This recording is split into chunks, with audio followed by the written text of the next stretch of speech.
In this video, I'm going to show you how to delete Kling AI account. So the way you do this is by first, of course, you will have to sign into their website, to your account on klingai.com.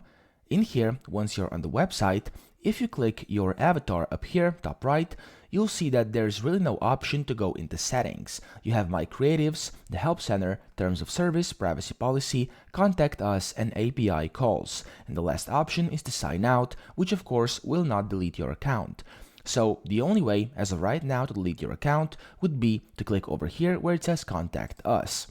Now, when you click this, you'll be able to see those 3 QR codes that will take you to their official Twitter, YouTube, and Discord account. However, that's not what we're looking at.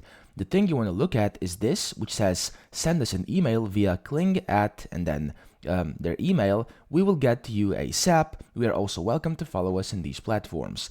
What you want to do is copy this email address, go to your email address, to your email box, and then send them an email kindly asking them to delete your account. Of course, you will have to provide your email address or your username inside Kling AI and just ask them to kindly delete your account because you can't find an option inside your account's settings. They will then respond to you and hopefully delete your account as soon as possible. So that's the only way, and that's pretty much it. I hope this video helped you out, and if it did, please subscribe to the channel and help me out as well.